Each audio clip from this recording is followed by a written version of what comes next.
여러분 반갑습니다. 할렐루야. 그렇습니다. 참 이렇게 예배당에 나와서 예배를 드릴 수 있다는 게 이렇게 큰 축복인지 몰랐습니다.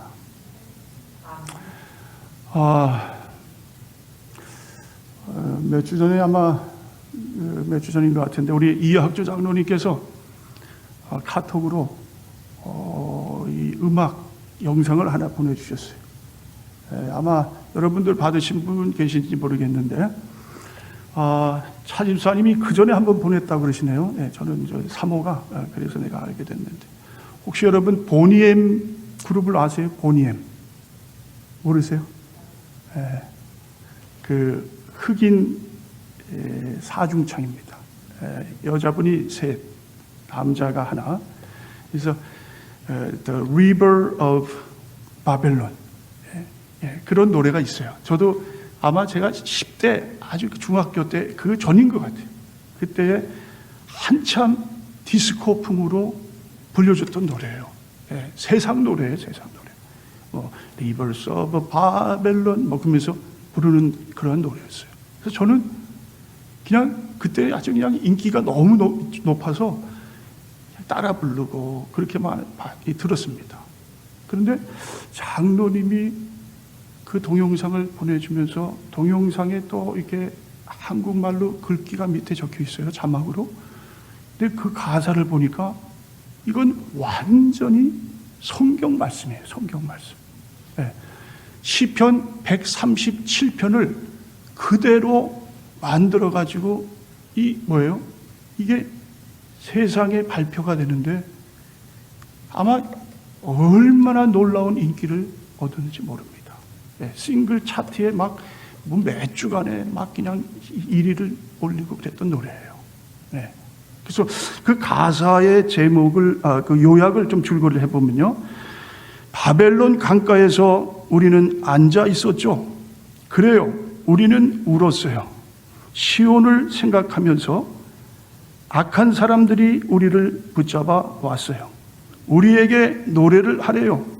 지금 우리가 이국 땅에서 어찌 찬송가를 부를 수 있겠나요? 그냥 입에서 흘러나오는 말과 우리들의 마음만을 오늘 밤 여기 당신 앞에 바칩니다. 자, 여러분, 이 시편 137편은요, 이스라엘이 초대왕이 누굽니까? 사울, 다윗, 솔로몬. 그리고 그 후에는 이 통일 왕국이 갈라집니다. 그러니까 솔로몬의 아들 르호보암은 남쪽 유다 나라를 초대 왕으로 해서 다스리게 되고 북쪽 이스라엘은 여로보암이라는 자가 왕으로 등극을 합니다. 자, 그런데 북쪽 이스라엘은 역대 왕들이 하나님께 죄만 졌어요. 그래서 하나님이 아수르라는 강대국을 통해서 주전 722년에 북이스라엘을 멸망을 시킵니다. 그리고 한 130년 후에 남쪽 유대 나라도 하나님이 바벨론이라는 나라를 세워서 이 남쪽 유다를 또 멸망시키는 거예요. 그때에 남쪽 유대 나라 시드기야 왕이 그 바벨론에 의해서 눈이 뽑히고 3살수록 온몸을 꽁꽁 묶여가지고 여러 이 귀족들, 사람들 같이 바벨론으로 포로로 끌려갑니다. 수많은 사람들이 죽었어요. 고통의 나날을 지냅니다. 자, 그리고 바벨론으로 끌려갔는데 바벨론에서 지금 이 시편 137편이 그때의 이야기예요. 고국을 생각합니다. 특별히 하나님 앞에 자유롭게 예배 드릴 수 있었던 예루살렘 성전을 향해서 탄식을 합니다. 날마다 울면서 그 성전을 기리는 그러한 모습이 바로 이 시편 137편입니다. 자, 한번 여러분, 137편 오늘은 여러분과 함께 성경 말씀 한 구절 한 구절을 같이 나누면서 거기에 조금 말씀을 제가 덧붙이고 그리고 빨리 될 수 있는 대로 예배를 짧게 해서 마치는 시간을 갖도록 하겠습니다. 자, 1절 보세요. 우리가 바벨론의 여러 강변 거기에 앉아서 시온을 기억하며 울었도다. 자, 지금 누가 바벨론 강가에 앉아 있습니까? 유대 나라, 하나님의 백성들, 끌려간 포로들이 바벨론 강가예요. 바벨론은 지금의 이라크입니다. 이라크는 주위에 아주 참 훌륭한 강들이 많이 있었어요. 유프라테스 강, 티그리스 강, 이러한 강들이 다 이라크를 끼고 돕니다. 그러니까 아마 그때의 유대 이 포로들이 그 강변에서 모여가지고 날마다 예루살렘 성전을 생각하면서 기도하며 우는 그러한 삶을 살았던 것을 보게 됩니다.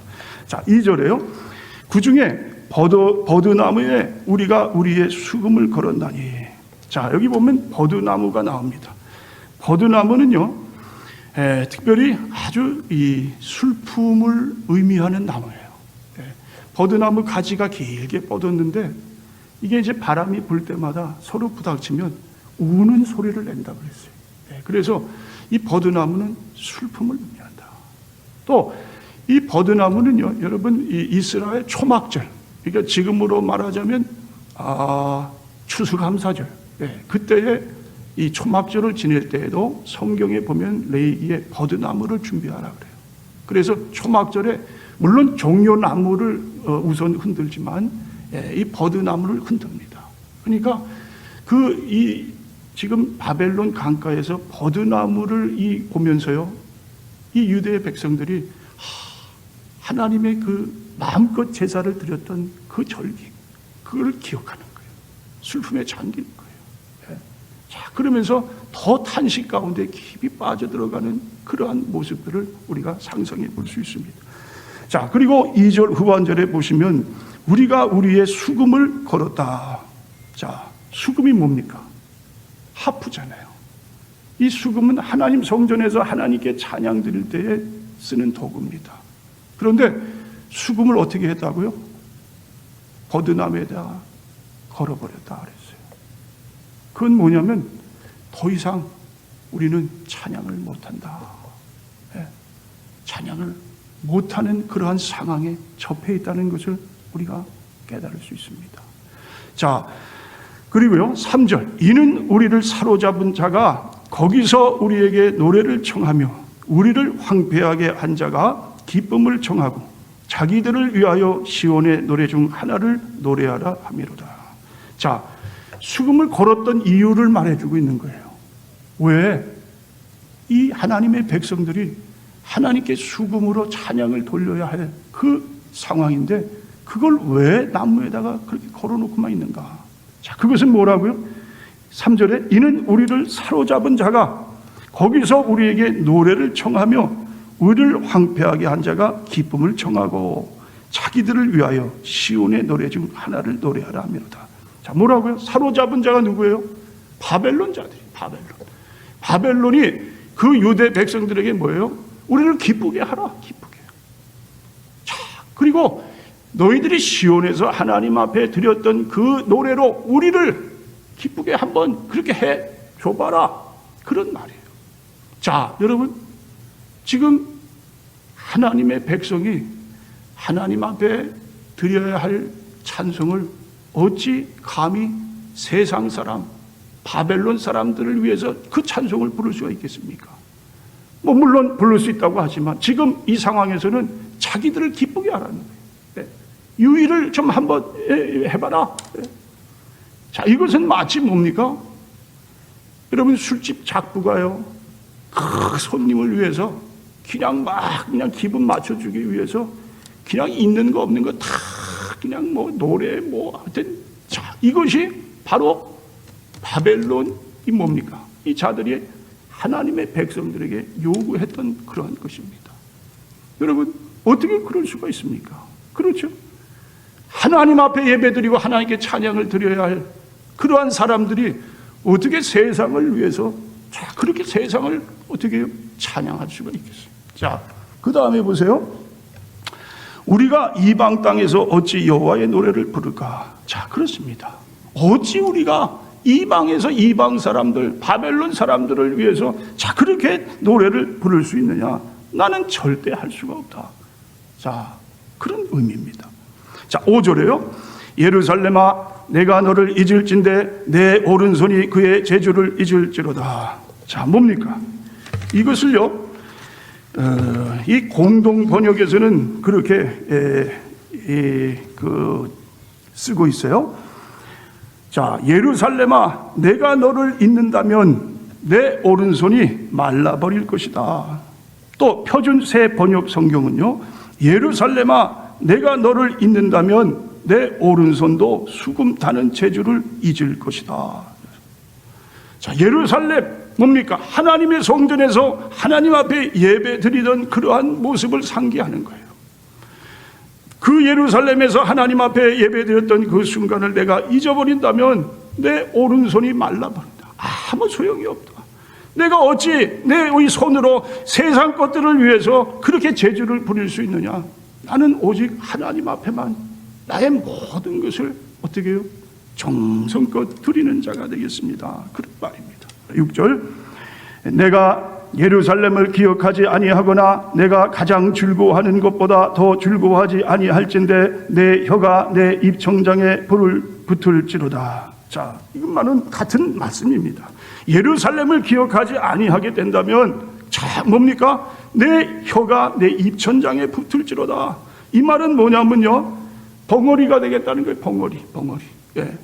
자, 예루살렘을 향해서 내가 하나님 앞에 예배하는 그러한 삶을 살지 못한다면, 또 그리고 바벨론에게 그 하나님께 드려야 할 찬송을 바벨론을 위해서 드린다면 그때는 어떻게 된다고요?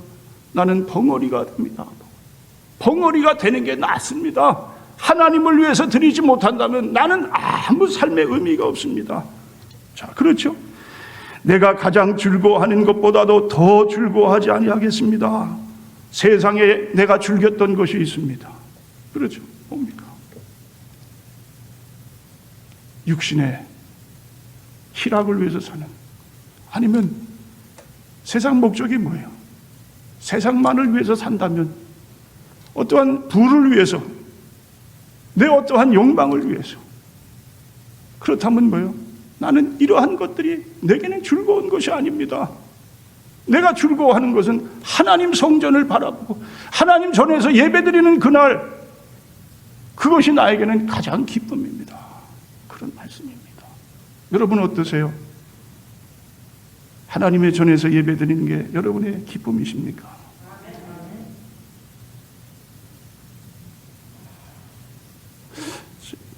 준비하지 않는 말씀인데 저의 한번 삶을 돌아보니까요, 저는 하나님의 성전에서 많은 축복을 받았어요. 인민 오자마자 83년도에 바로 한 달 만에 형님이 돌아가셨어요.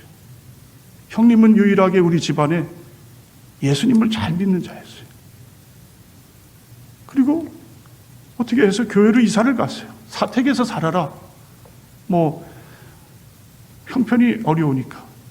그래서 교회 청소를 하면 한 달에 300불만 내고 살아라. 교회로 이사를 갔습니다. 저는 그때 예수님을 안 믿었어요. 얼마나 힘든지 모르겠어요. 주일만 되면 교회 참석해라. 끝나면 청년부 성경 공부 있는데 거기도 나와라. 왜 이렇게 박달되고 막히나는지요. 너무너무 싫었어요.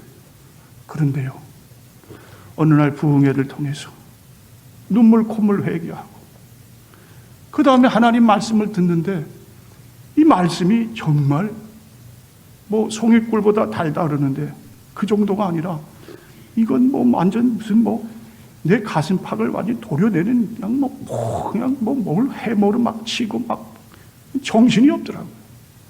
그래서 그러면서 예수님을 만나고 그 다음에 이제 교회 청소도 맡아서 하고 정원도 가꾸고 그러다 보니까 또 돈을 내지 말래요. 그냥 살으래요. 그래서 그냥 84년도에 이사 간 것 같아요. 초에. 그래가지고 신학교를 거기서 나오고 2년도에 바울이 5개월째가 됐습니다. 그때에 스프링필드 미조리로 이사를 갔어요. 그런데 그러니까 84년서부터 한 92년, 한 8년을 넘게 살았는데요. 그런데 그 교회에서 사는 삶이 얼마나 저에게 축복인지 몰라요.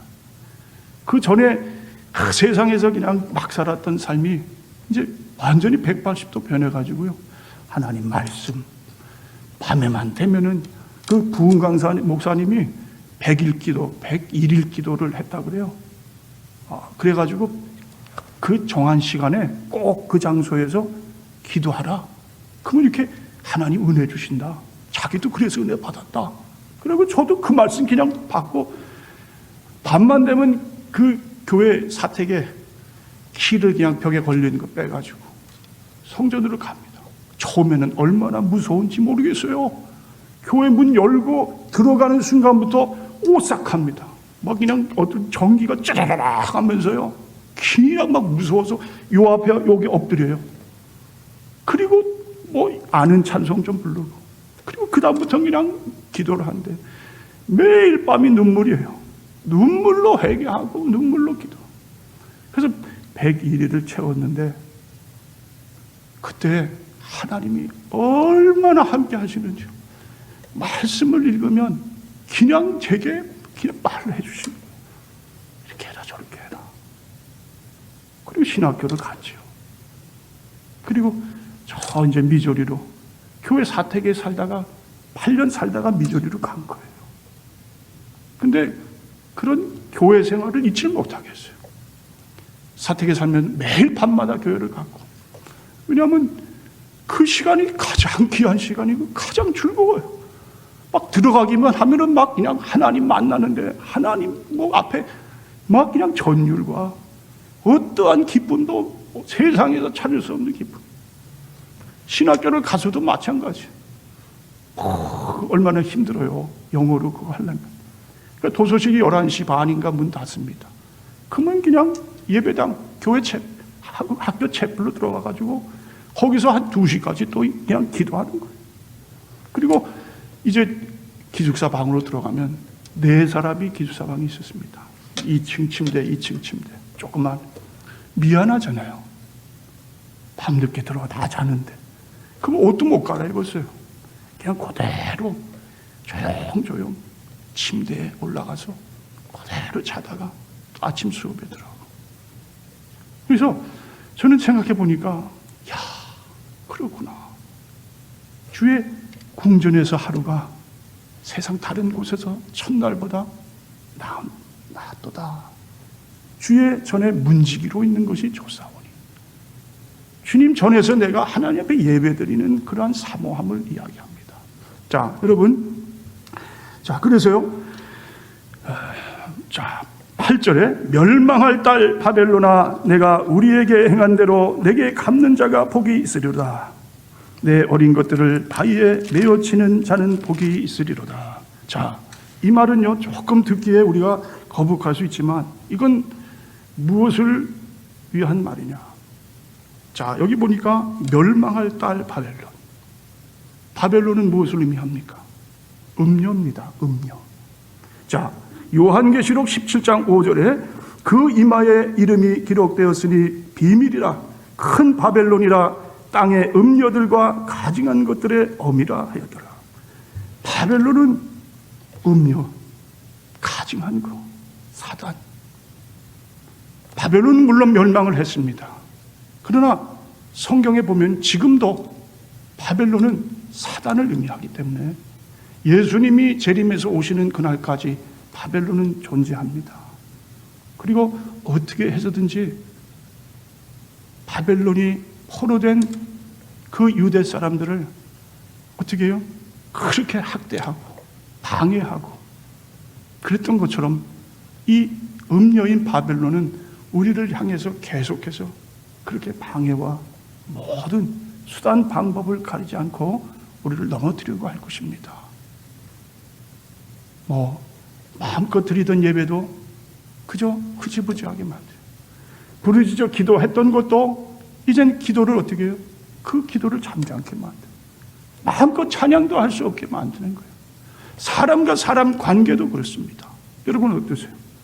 저도 그래요. 누가 옆에서 기침을 하면 좀 무서워요. 사람과 사람 사이를 자꾸만 벌어지게 합니다. 자, 여러분 이제 우리는 어떻게 해요? 바벨론을 대적할 때입니다. 준비해야 됩니다. 주님 오실 날을 준비하고 성령으로 충만하시고요. 여러분 마음껏 그날, 이제는 그날이 돌아오면 이전에 내가 신앙생활 했던 것보다도 더 우리는 절실해야 됩니다. 간절히 하고요. 마음껏 기도하시고요. 찬송하시고요. 네, 여러분 삶 가운데 그리스도인의 온전한 삶을 사시는 사랑하는 성도님들이 되실 수 있기를 예수님의 이름으로 축원을 드립니다.